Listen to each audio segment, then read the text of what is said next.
It's a self-development technique, but it works really, really well.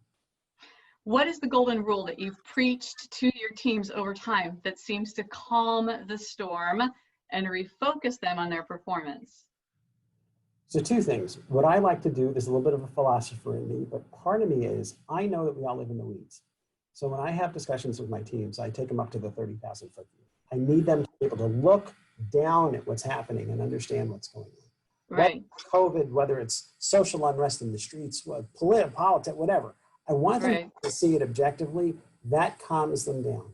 And then the second thing, in the way I would end a meeting like that, is to talk to them about, you guys, how important it is that we have each other's backs. Mm-hmm. Like, that's something to me it creates a perception of trust. And the fact is, if I've got other people's backs and they've got my backs, I can do my best work every day. Right. I'm worried about all the drama that goes on in most workplaces, but it's got to stem from the top. And when the leader sets those expectations, discusses them, and makes it very transparent to everyone that that's what makes you tick, you will be surprised how people will fall in line, because that is your expectation as a manager, and they'll typically do what you say. When it comes to that, that's how you change your culture, is by sitting with them, talking to them, letting them know kind of that it's safe, that we're okay, but there are expectations of us in terms of performance and productivity, and let's figure out how we're going to document what we're doing and make sure we're communicating with one another, especially if part of our team is working remotely. And how do you move forward under today's environment? So it's kind of a macro micro approach, but it works very, very well. So we've all had employees who come across as entitled or otherwise burnt out in their roles. How, Paul, do you develop an achievement mentality when dealing with these employees? Again, they feel entitled, they're burnt out. How do you do that?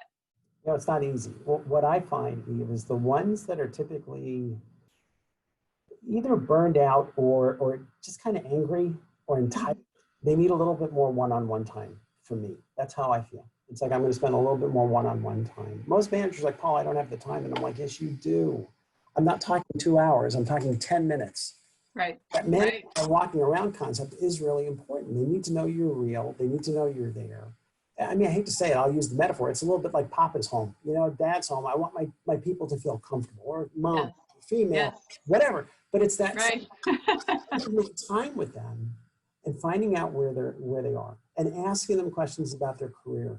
Because I don't care, well, Paul, we've been working together for 20 years as a team, and we don't need to do that. And it's like, yes, you do. What you talk about on the shop floor every day is not career discussion, professional development discussion, classes you want to take, certifications you want to get. And not everyone's going to have that. For some people, they want more work-life balance. Whatever it is, you really do need to listen, and you need to know your people, at least your direct reports. Your extended reports, you probably can't do that. You may have 100 extended reports, but maybe you only have half a dozen direct reports. Spend your time with those 6 people. Make sure they're doing the same thing for their people.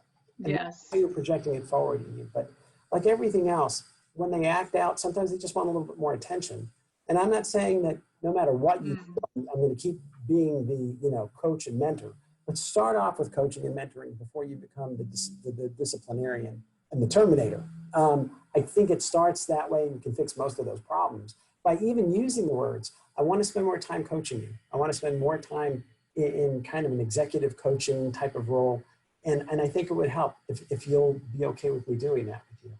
Most of them are not going to say, no way, I'm too bitter for that. And I'm not.